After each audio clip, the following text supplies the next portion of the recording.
सभी को नमस्कार। आज हम चर्चा करेंगे निटेल्स की। पिछले काफ़ी सारे वीडियो में हम जिम्नोस्पर्म के जो प्रमुख ऑर्डर्स हैं उनके बारे में पढ़ चुके हैं, जैसे टेरिडोस्पर्मेल्स, साइकेडियोडेल्स, साइकेडेल्स, बेनिटाइटेल्स, कॉल्डाइटेल्स, कॉनिफ्रेल्स। और इस वीडियो में हम बात करेंगे निटेल्स के बारे में। सिलेबस के अकॉर्डिंग जो निटेल्स का जो मेंबर है इफेड्रा हमारे पाठ्यक्रम में है, और इसी के संदर्भ में आज ये वीडियो बनाया गया है। बताना चाहूँगा कि जिम्नोस्पर्म में जो सबसे एडवांस है वो है निटेल्स, यानी सबसे एडवांस प्रकार का जो गण है वो निटेल्स है, और इस गण के अंदर सबसे ज़्यादा विकसित जिम्नोस्पर्म मेंबर पाए जाते हैं। तथा जो ये ऑर्डर है, ये जो एंजियोस्पर्म है उनके कुछ गुणों के प्रति समानता भी यहाँ पर दिखाता है या प्रदर्शित करता है। और हम ये मान सकते हैं कि जो निटेल्स है ये जिम्नोस्पर्म और एंजियोस्पर्म की मध्य कड़ी है, ये भी हम यहाँ पे मान सकते हैं। जिम्नोस्पर्म जो ऑर्डर है इसको जो इसका ऑर्डर है निटेल्स, इसको 3 फैमिली में डिवाइड किया गया है, एफेड्रेसी, निटेसी और वेल्विएस्चीस। और ये जो प्रत्येक जो ये फैमिली है इसके एक एक जीवित वंश एफिड्रा है, नीटम है, वेल्विशिया। नीटम की थोड़ी बात कर लें अपन। नीटम की वंश की 39 जातियां मिलती है, जो मुख्य रूप से दक्षिण गोलार्ध में और विश्व के उष्ण भागों में पाई जाती है। नीटम की जातियां दक्षिणी अमेरिका में, पश्चिमी अफ्रीका में, भारत में, दक्षिणी चीन में, मलेशिया में, ऑस्ट्रेलिया में आदि जंगलों में पाई जाती है। कुछ जातियां इसकी लाइनास के रूप में होती है, कुछ जातियां वृक्ष के रूप में होती है, कुछ सर्प के रूप में होती है। तो नीटम की थोड़ी सी बात करेंगे हम, क्योंकि यहाँ पे निटेल शब्द आया इसलिए। अब हम बात करते हैं इफेड्रा जीनस की। इसका बिल्कुल नीटम के विपरीत जो इसका आवास है वो होता है। यह मुख्य रूप से जीरोफिटिक कंडीशन में पाया जाता है। इस वंश की लगभग 40 जातियां हैं जो उत्तरी व दक्षिणी अमेरिका में पाई जाती हैं। इसके अलावा जो तीसरी मैंने फैमिली की बात की थी, वेल्विशिया, ये एक असाधारण वंश है। इसमें केवल एक ही जाति है, वेल्विशिया बेनेसाई, पाई जाती है। इस जाति का वितरण केवल दक्षिण पश्चिमी अफ्रीका के जो शुष्क समुद्र तटीय भाग है वहां तक सीमित है। और इफिड्रा के को कुछ परागकण जो हैं वो परमियन काल में मिले हैं। इसके अलावा इनके कोई जीवाश्म अभी तक नहीं मिले हैं। तो सबसे पहले बात करते हैं हम जो इफेड्रा है, इसका जो ऑर्डर है निटेल्स के महत्वपूर्ण लक्षणों के बारे में थोड़ा पढ़ लेते हैं।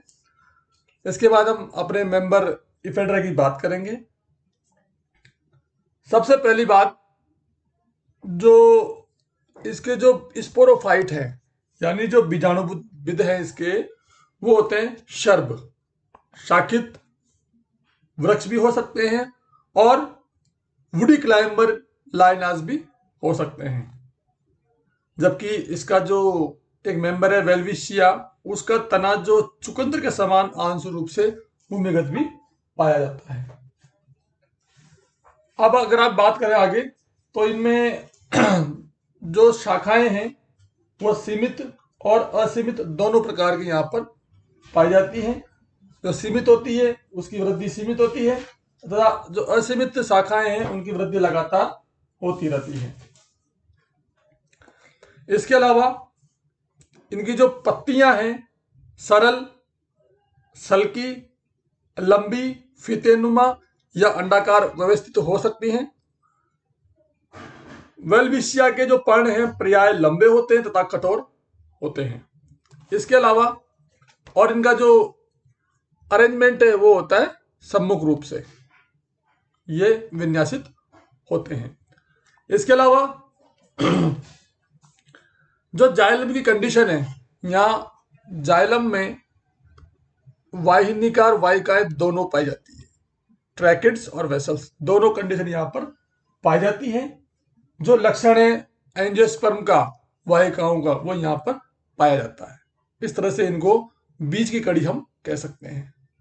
फ्लोएम की कोई कंडीशन है यहाँ पे एंजियोस्पर्म की तरह यहाँ पे चाली नलिका और सहकोशिकाएं दोनों साथ साथ पाई जाती हैं। ये मुख्य लक्षण है एंजियोस्पर्म का, वो यहाँ पर ये समानता यहाँ पर दिखाई देती है। इसके अलावा इनके जो शंकु होते हैं या पुष्प वो एकलिंगी होते हैं, यानी डायोसियस होते हैं, यहाँ पर एक लिंगाश्रयी होते हैं। शंकु संयुक्त प्रकार के होते हैं। नर पुष्प के चारों ओर स्टेराइल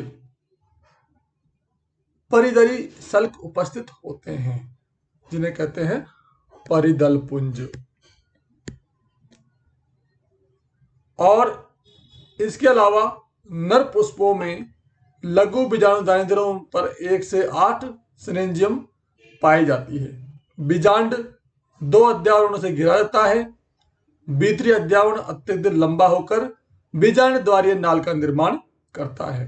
इसके अलावा प्राथमिक निलंबक जो सस्पेंसर है वो एक कोशिकीय होता है और भ्रूण में 2 बीज पत्र पाए जाते हैं। भ्रूण जो है इसका जो बीजांड है वो रिजु प्रकार का पाया जाता है। इस तरह से ये इसके मुख्य मुख्य जो लक्षण मैंने आपको बताए हैं ऑर्डर निटेल्स के। इनके अपन क्लासिफिकेशन की बात करें तो स्पोरनी ने 1965 में जिम्नोस्पर्म को 3 क्लासेस में डिवाइड किया था, साइकेडोप्सिडा, कॉनिफेरेप्सिडा और Gnetopsida. Class Gnetopsida includes only 1 order Gnetales. Beerhout 1971 divided gymnosperm into 3 classes: Psychedopsida, Coniferopsida और Nitopsida. Class Nitopsida includes 3 orders: Ephedrales, Nitales and Welwitschiales. Order Ephedrales includes 1 family Ephedriaceae represented by Ephedra. The order Ephedrales has the same character as the family.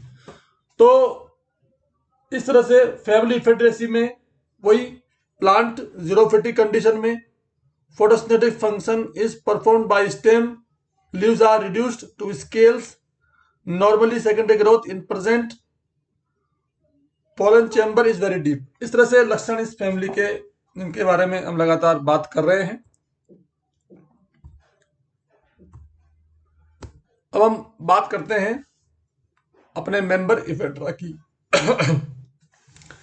Classification में इसका जो division है वो है gymnosperm, यानी gymnosperm में जो है नेक्ड ओव्यूल प्रकार के होते हैं, यानी ओव्यूल है जो नग्न होते हैं, अनावर्त होते हैं, और फ्लोएम में जो क्षय कोशिकाएं हैं वो अनुपस्थित होती हैं।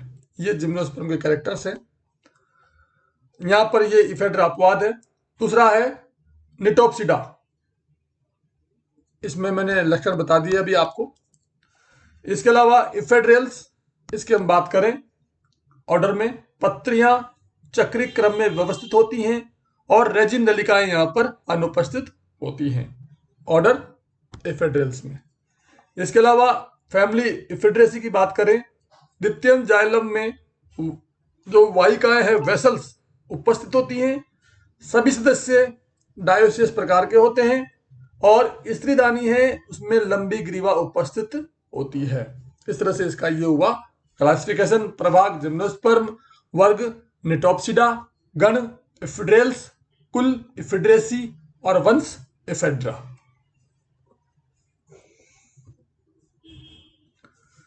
अब हम बात करते हैं आवास एवं वितरण की। इफिड्रा जो शब्द है वो ग्रीक भाषा के उससे आया है, यानी इसका मतलब घोड़े की पूंछ, यानी जो इसका ये कोन है, ये जो प्लांट्स है घोड़े की पूंछ के समान दिखाई देता है। इसको संदिग्ध फर, जॉइंट पाइन, मरमोंटी भी कहा जाता है। विश्व में लगभग इसकी 40 से 48 प्रजातियां पाई जाती हैं, जिनमें से अधिकांश जातियां जीरोफिटिक और वुडी लाइनास हैं। और इसकी जो 6 प्रजातियां हैं वो भारत में पाई जाती हैं। 6 प्रजातियां की भारत में पाई जाती हैं। और 6 प्रजातियों में से जो 3 प्रजातियां हैं जो लाल कर रखा है मैंने, एफेड्रा फोलिएटा, एफेड्रा इंटरमीडिया, सेक्सेटिलिस, जो जातियां हैं राजस्थान में, पंजाब में, हरियाणा, कश्मीर में पाई जाती है। महत्वपूर्ण जो स्पीसीज है एफेड्रा फोलिएटा, ये जो राजस्थान डेजर्ट है वहां पर ये जाति पाई जाती है एफेड्रा फोलिएटा के रूप में। बाकी जातियों की हम बात करें तो एफेड्रा फोलिएटा मैंने बताया आपको, ये 6 मीटर तक ऊंचा होता है। राजस्थान, पंजाब, हरियाणा के जो डेजर्ट एरिया है वहां पर यह वृद्धि करती है। राजस्थान में जंगली रूप में उगने वाली एकमात्र जाति है और ये परीक्षा के हिसाब से बहुत महत्वपूर्ण है। दूसरा है एफेड्रा रेजिलिएना, यह लद्दाख और आदि क्षेत्रों में पाई जाती है। एफेड्रा नेब्रोडेंसिस, यह जाति कश्मीर में पाई जाती है। एफेड्रा इंटरमीडिया कश्मीर में, पंजाब में, हिमाचल प्रदेश में आदि क्षेत्रों पर पाई जाती है। इसके अलावा एफेड्रा सेक्सेटिलिस सिक्किम और सूखे हिमालय क्षेत्रों में यह जाति पाई जाती है। एफेड्रा जियार्डियाना, यह जाति हिमालय के अल्पाइन क्षेत्रों में, शीतोष्ण क्षेत्रों में 7000 से 16 फीट तक की ऊंचाई तक पाई जाती है। कैलाश पर्वत की जो श्रृंखलाएं हैं, जो लद्दाख क्षेत्र है वहां पर भी ये जाति पाई जाती है। आगे देखें, एफेड्रा की जो विभिन्न प्रजातियां हैं इनके स्वभाव में काफी सारी विभिन्नताएं हैं। सामान्य रूप से अधिकांश प्रजातियां 2 मीटर तक ऊंचाई वाली झाड़ी के रूप में पाई जाती है, परंतु जो कुछ जातियां हैं जैसे एफेड्रा ट्रायंडा, ये छोटे वृक्ष के रूप में पाई जाती है। एफेड्रा फोलिएटा वुडी क्लाइंबर और लाइनास के रूप में पाई जाती है। और जो एफेड्रा फोलिएटा है इसमें तना खोखला होता है और नोड और इंटरनोड में बटा होता है। इसके अलावा एफेड्रा जियार्डियाना, यह बहुवर्षीय शाख के रूप में पाई जाती है। इसकी सभी जातियां विसर्पी प्रकार की रेंगती हुई प्रकृति की होती हैं। कुछ जातियां छोटे वृक्ष के रूप में, कुछ बहुवर्षीय शाख के रूप में, कुछ छोटे वृक्ष के रूप में लगातार पाई जाती है। एफेड्रा का जो स्पोरोफाइट है वो जीरोफिटिक एडेप्टेशन दर्शाता है, क्योंकि इसका जो तना और शाखाएं होती है वो हरी होती हैं और जो फिलोक्लेड के रूप में काम करता है, यानी यहाँ पर जो स्टेम है वही काम करता है फोटोसिंथेसिस का। और इसके अलावा इसका जो तना है वो उसमें आगे चलकर कई सारी छोटी छोटी शाखाएं निकलती है और एक गुच्छे के समान ये प्लांट दिखाई देता है। अब हम बात करते हैं इसकी बाह्य आकारिकी की, यानी एफेड्रा का जो प्लांट है वो किस तरह का होता है। बाह्य रूप से जो डायग्राम दिखा रखा है मैंने यहाँ पे, ये यहाँ पे है पर्व संधि और ये इसका पर्व। इस जो स्पोरोफाइट में मुख्य रूप से 3 भाग हैं इसके, रूट, स्तंभ और पत्तियां। सबसे पहले बात करते हैं मूल की। एफेड्रा में प्राय टेप रूट सिस्टम पाया जाता है, यानी मुसला जड़ तंत्र। इसकी जड़ों में माइकोराइजा के समान कोई सहजीवी गठबंधन नहीं पाया जाता है। इसकी जड़ों की जमीन में गहराई तक इसका जीरोफिटिक लक्षण कहा जा सकता है, यानी जड़ें काफी गहराई में होती है और ये लक्षण जीरोफिटिक जो प्लांट्स हैं उनसे मिलता जुलता है। जड़ के अंतः सिरे पर सुविकसित एवं स्पष्ट और रूट कैप यहाँ पर पाई जाती है, यानी मूल को यहाँ पे स्पष्ट पाया जाता है। अब हम बात करते हैं स्तंभ की। यह अत्यधिक शाखित, कठोर, धारीदार, हरे रंग का एक अत्यधिक शाखित और जॉइंटेड होता है, जो पर्व और पर्व संधियों में विभेदित होता है, नोड और इंटरनोड में डिवाइड होता है। तने में शाखाओं का निर्माण कक्षस्थ जो कलिका है वहां से होता है।